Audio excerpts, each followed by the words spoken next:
ज्यावेळेस आपले ह्याच्यामध्ये जाहीर सभा होईल, राजन मालक असतील, यशवंत तात्या माने असतील, यांच्या माध्यमातून आपण बावनकुळे साहेबांशी संपर्क साधूया.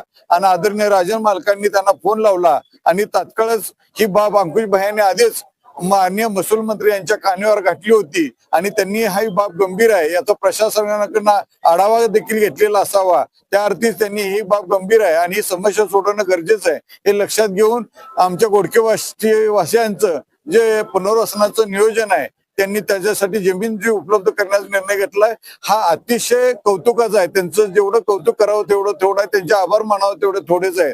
मी ग्रामपंचायत कामती खुर्द यांच्या सरपंच, उपसरपंच व सर्व सदस्यांच्या वतीनं, कामती ग्रामस्थांच्या वतीनं, गोडकेवस्ती ग्रामस्थांच्या वतीनं अंकुशभाई अवताडे आणि या निमित्ताने मी त्यांचे खूप खूप आभार मानतो आणि त्यांना आम्ही या पुढच्या काळामध्ये या पाठपुराव्यासाठी निवडून देऊ असे आश्वासन देतो. मतदारांना काय आव्हान?